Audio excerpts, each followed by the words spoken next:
Começa agora Revidecast, o podcast semanal da Revide. Oferecimento Ribeirão Shopping, sempre muito mais. E Associação de Engenharia, Arquitetura e Agronomia de Ribeirão Preto.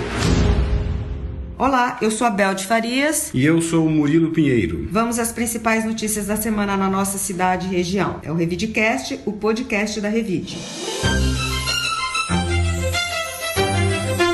Revide. Segundo o boletim do consórcio de imprensa desta quarta-feira, dia 30, no Brasil, já são 518.246 mortes. São 18.559.164 casos confirmados da Covid-19. E os números de Ribeirão deram uma arrefecida. Os hospitais de Ribeirão Preto melhoraram o percentual de ocupação nos leitos. A ocupação de leitos nas UTIs destinadas à Covid-19 está em 83% nesta quarta-feira. Já os leitos de enfermagem estão com 70% de ocupação. Ribeirão Preto registrou nesta quarta-feira, dia 30, mais 4 mortes e 300 novos casos confirmados de Covid-19. Segundo o boletim epidemiológico divulgado pela Secretaria Municipal da Saúde, a cidade soma 2.559 mortes e 92.619 casos confirmados. Agora vamos falar sobre a vacinação na cidade. Tem tido uma procura muito grande das pessoas para se vacinarem. A Prefeitura abriu e encerrou na manhã desta quinta-feira, dia 1º, o agendamento para vacinação contra a Covid-19 em pessoas entre 40 e 49 anos. O cadastro foi aberto às 8h30 no site da administração municipal, mas ficou indisponível menos de meia hora depois, quando as 9.000 vagas foram preenchidas. Ribeirão Preto aplicou 369.651 doses da vacina contra o coronavírus, desde o início do programa de imunização até o início da tarde desta quarta-feira, dia 30. Dessas doses, 275.349 foram de primeiras aplicações e 94.302 doses de segunda de reforço da vacina. Segundo a tabela de doses aplicadas por município na plataforma Vacinômetro, as 10 cidades da região que aplicaram mais doses são Serrana, Sertãozinho, Jabuticabal, Batatais, Monte Alto, Jardinópolis, Santa Rita do Passa Quatro, Guariba, Pontal e Cravinhos. Murilo, essa adesão é a boa notícia da vez. As pessoas entenderam que a vacinação é a porta de entrada para a vida voltar à normalidade, certo? Eu hoje, inclusive, tomei a minha outra vacina agora da gripe, né? Que protege contra a HN1, HN2 e a influenza. E com relação à vacina da Covid, né? A gente teve aqui um exemplo bem próximo, que foi o da cidade de Serrana. Eu acho que esse é um exemplo muito positivo, né? Que influenciou as pessoas na medida que a gente pôde ver os resultados concretos, né? Da queda do número de casos e mortes e internações lá em Serrana, que é uma cidade que está próxima da gente e que nós podemos acompanhar. Eu acho que essa é a tendência, né? Apesar de algumas resistências aí, a vacinação está avançando, mesmo que a passos lentos, e acredito que em pouco tempo aí a gente tenha uma possível volta à normalidade.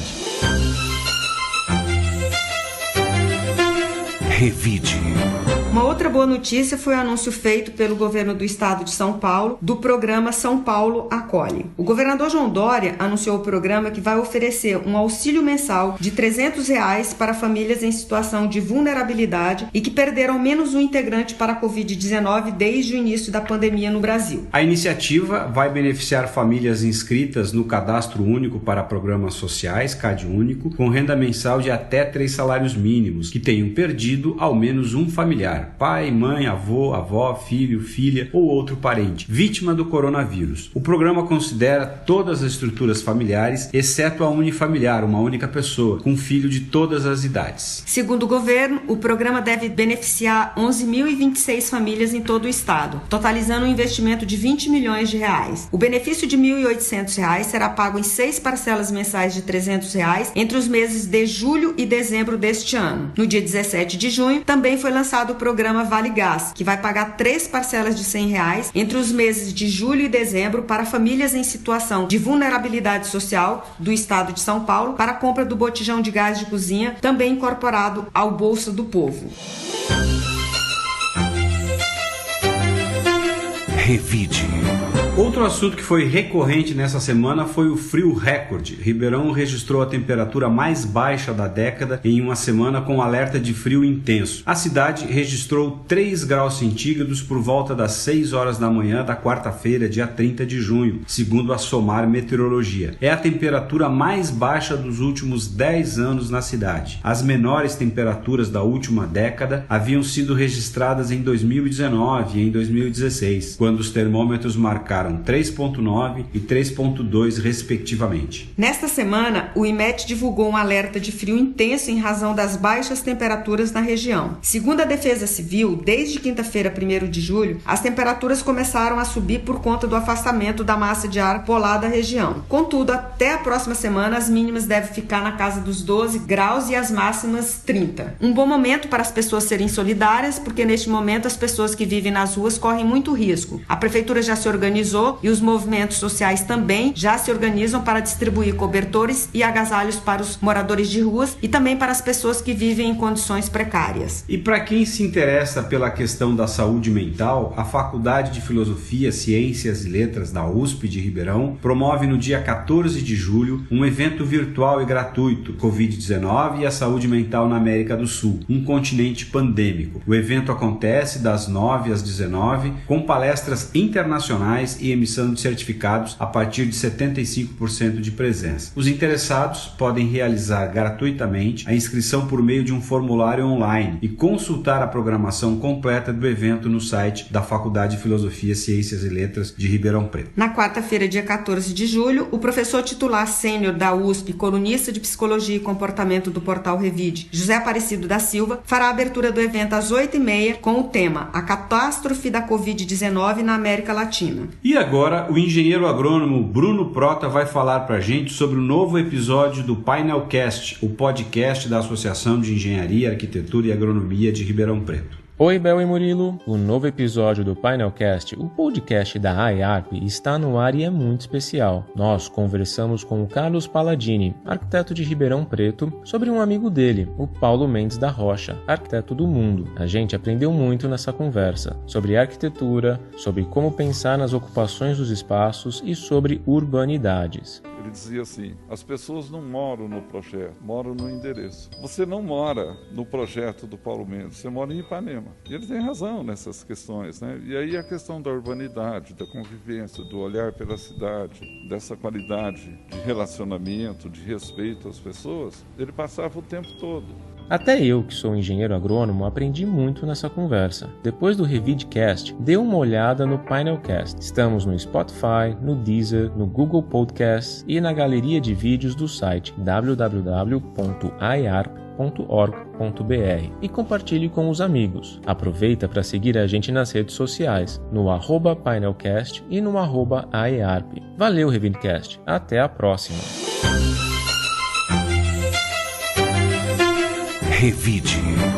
E agora vamos ouvir do nosso blogueiro Murilo Carneiro as sugestões que ele dá para quem pretende organizar suas finanças pessoais. Olá! Nas palestras que eu ministro sobre finanças pessoais, sempre digo que todas as pessoas possuem problemas com dinheiro. Muitas enfrentam o pior tipo de problema, que é a falta de dinheiro. Porém, há aquelas que enfrentam o problema de ter dinheiro sobrando. Aí você dirá que estou louco. Pois qual é o problema que uma pessoa que tem dinheiro sobrando enfrenta? O problema é onde investi-lo. Muitas pessoas já perguntaram a mim qual é o melhor tipo de investimento. Em minha opinião, a resposta é óbvia. Não existe o melhor tipo de investimento. Pois caso existisse, já que seria o melhor, não existiriam outros, pois todos somente optariam por ele. Cada tipo de investimento possui características relacionadas à rentabilidade, risco e liquidez. A rentabilidade contempla o rendimento projetado, o risco, a probabilidade de tal rendimento não ocorrer, e a liquidez, a possibilidade de transformar o investimento novamente em dinheiro. Portanto, devemos analisar as características de cada tipo de investimento e optar por aquele que melhor se enquadre em nosso perfil e em nossos objetivos.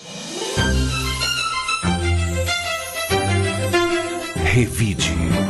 Marina Aranha, a editora da Revide, vai nos contar quais os assuntos mais relevantes da edição desta semana. Oi, Murilo. A Revide desta semana é digital e traz um conteúdo diverso e relevante. Um deles é o aumento na procura pela adoção de animais em Ribeirão Preto, mas também a devolução de muitos dos bichinhos adotados, o que pode causar trauma no animal. E a reportagem de capa detalha a vacinação contra a Covid-19 na cidade. Quem traz os detalhes é a repórter Paula Zuliani. Olá Marina, Bel, Murilo e ouvintes do nosso Revidcast. A ideia da matéria de capa dessa semana era acompanhar de perto como tem sido o processo de vacinação aqui na cidade. Por isso, na segunda-feira de manhã, eu e o nosso repórter fotográfico Luan Porto fomos até a Unidade Básica de Saúde no Jardim Castelo Branco. No período em que ficamos por lá, os atendimentos aconteceram de forma bem rápida e os pacientes saíam orgulhosos com um comprovante de imunização em mãos. Na reportagem, os leitores também encontram dados atualizados do vacinômetro, informações sobre o agendamento e uma análise sobre o avanço da campanha aqui no Brasil em relação a outros países. Vale a pena conferir.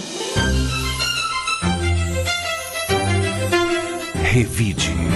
E agora vamos ouvir da editora do portal, Raíssa Scheffer, quais foram os destaques da semana. Olá, Bel, oi Murilo. A notícia mais lida durante a semana no portal foi a do flagrante de uma festa junina clandestina em Ribeirão Preto, que aconteceu no último final de semana. Por conta da pandemia, nessa fase de transição do Plano São Paulo, esses eventos não são permitidos, né? E além dessa festa junina, que acontecia no Jardim Recreio, a equipe de fiscalização da prefeitura também autuou mais 3 eventos clandestinos na noite do último sábado, dia 26. Segundo a Secretaria Municipal de Saúde, as inspeções da Força-Tarefa foram feitas pela Polícia Militar, Fiscalização Geral, a Guarda Municipal e a Vigilância Sanitária, após as denúncias da população. Os organizadores dos eventos foram multados e eles podem, junto com os participantes, responder na Justiça por crime contra a saúde pública. Os equipamentos de som que estavam sendo utilizados nas festas também foram apreendidos. E outro destaque do portal nessa semana foi o anúncio das novas unidades do Poupa Tempo aqui na região de Ribeirão Preto. Em todo o estado, vão ser 20 novas unidades. Na região metropolitana, aqui de Ribeirão, vão ser instaladas unidades em Batatais, Orlândia e Pitangueiras. As implementações vão ser feitas em parceria com as prefeituras das cidades e contarão com uma estrutura moderna e tecnológica, por meio do sistema Balcão Único, em que os atendentes são multitarefas e treinados para realizar diversos serviços, incluindo os municipais. Juntas, essas 20 novas unidades em todo o estado devem atender cerca de 1.300.000 habitantes e realizar mais de 3.000 atendimentos todos os dias. O investimento do Estado nesses projetos vai ser de 3 milhões, mas ainda não tem um prazo para abertura das unidades no Estado e também nessas cidades aqui da região de Ribeirão Preto. É isso aí, gente. Até semana que vem. Revide. Marina, e para o fim de semana, quais as dicas de filme, livro e série que você tem para sugerir aos nossos ouvintes? Estou de volta com as dicas culturais. E chegou ao Brasil o tão aguardado HBO Max, serviço de streaming que promete um grande acervo de filmes e séries. Aqui vão algumas sugestões que estão no catálogo para quem já assinou. Na série Flight Attendant, um thriller de humor sobre como uma vida inteira pode mudar em apenas uma noite, uma comissária de bordo acorda no hotel errado, na cama errada, com um homem morto e sem entender o que aconteceu. Já no filme Nenhum Passo em Falso, com Don Cheadle e Benício Del Toro, um grupo de pequenos criminosos é contratado para roubar o que parecia ser apenas um documento. E tem verdadeiros tesouros no streaming. O Mágico de Oz, a primeira versão da Fantástica Fábrica de Chocolate, toda a saga Harry Potter, Os Fantasmas se Divertem, A Convenção das Bruxas, A História Sem Fim, Férias Frustradas e muito mais. Vale lembrar que o serviço ainda é novo no Brasil e alguns filmes não estão com todos os recursos disponíveis, como as legendas, mas compensa ficar de olho porque a chegada da plataforma deve movimentar o mercado cultural no país. Por hoje é isso. Fiquem em casa, use máscara e até a próxima semana. Revide. Quero agradecer aos ouvintes que nos acompanham toda semana e desejar um excelente fim de semana para todos. Bom fim de semana para todos e obrigado por nos acompanhar. Até a semana que vem. O Revidcast tem a edição do Rodrigo Leone e está disponível nas plataformas de áudio Spotify, Amazon, YouTube, SoundCloud, Deezer, Apple Podcasts e Google Podcasts. Você ouviu o Revidcast, o podcast semanal da Revide. Oferecimento Ribeirão Shopping, sempre muito mais. E Associação de Engenharia, Arquitetura e Agronomia de Ribeirão Preto. Informação de qualidade tem valor. Incentive o bom jornalismo.